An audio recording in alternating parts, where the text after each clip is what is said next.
अगर आप भी ओला, उबर और रैपिडो जैसी कैब सर्विस कंपनियों की सेवाएं लेते हैं तो आपका खर्चा बढ़ने वाला है। नए नियम लागू होने से अब आपको अधिक पैसा देना पड़ सकता है। राइड सर्विस देने वाली कंपनियों के लिए नई गाइडलाइन जारी हुई है। रोड ट्रांसपोर्ट मंत्रालय की तरफ से ये गाइडलाइन जारी की गई है। नई गाइडलाइन के अनुसार ओला, उबर जैसी कंपनियों को पीक आवर्स में बेस फेयर के 2 गुने तक पैसा चार्ज करने की अनुमति दी गई है। यह पहले बेस फेयर का 1.5 गुना था।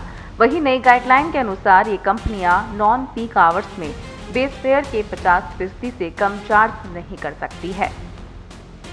रोड ट्रांसपोर्ट और हाईवेज मिनिस्ट्री ने मोटर व्हीकल एग्रीगेटर गाइडलाइंस 2025 का नया सेट जारी किया है। इसमें राइड का अधिकतम किराया और न्यूनतम किराया दोनों बढ़ा दिए गए हैं। राज्य को 3 महीने के अंदर ये संशोधित गाइडलाइन फॉलो करने के लिए कहा गया है।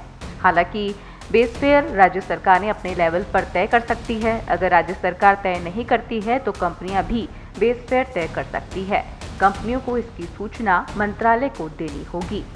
इस समय अलग अलग राज्यों में बेस फेयर अलग अलग हैं। न्यूनतम किराया कितना देना होगा, चलिए ये भी आपको बता देते हैं।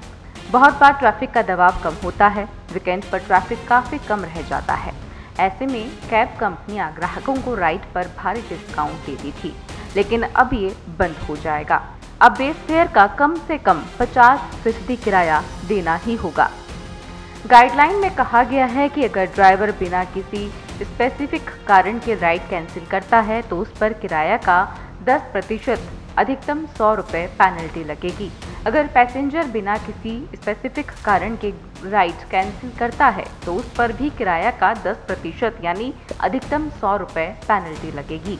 बेस फेयर न्यूनतम 3 किलोमीटर का चार्ज किया जाएगा। ये डेड माइलेज की भरपाई करने के लिए है। यात्री के बिना जो डिस्टेंस कवर की जाती है वह डेड माइलेज कहलाती है। अगर राइड लेने की दूरी 3 किलोमीटर से कम हो तो डेड माइलेज के लिए किसी पैसेंजर से पैसा नहीं लिया जाएगा। इसमें कहा गया किराया केवल जर्नी के शुरुआती पॉइंट से जर्नी समाप्त होने के पॉइंट तक ही लिया जाएगा। इसी के साथ गाइडलाइन में बताया गया है कि पैसेंजर्स की सेफ्टी के लिए कैब में लोकेशन ट्रैकिंग डिवाइस लगानी होगी और इसको कंपनी के सेंट्रल सर्वर से जोड़ा जाएगा। कैब ड्राइवर की रेटिंग को लेकर भी गाइडलाइन आई है। अगर किसी ड्राइवर की रेटिंग बहुत कम है तो इसके लिए ट्रेनिंग प्रोग्राम होगा। इसके अलावा ड्राइवर के पास 5 लाख रुपए का हेल्थ इंश्योरेंस और 10 लाख रुपए का टर्म इंश्योरेंस होना चाहिए।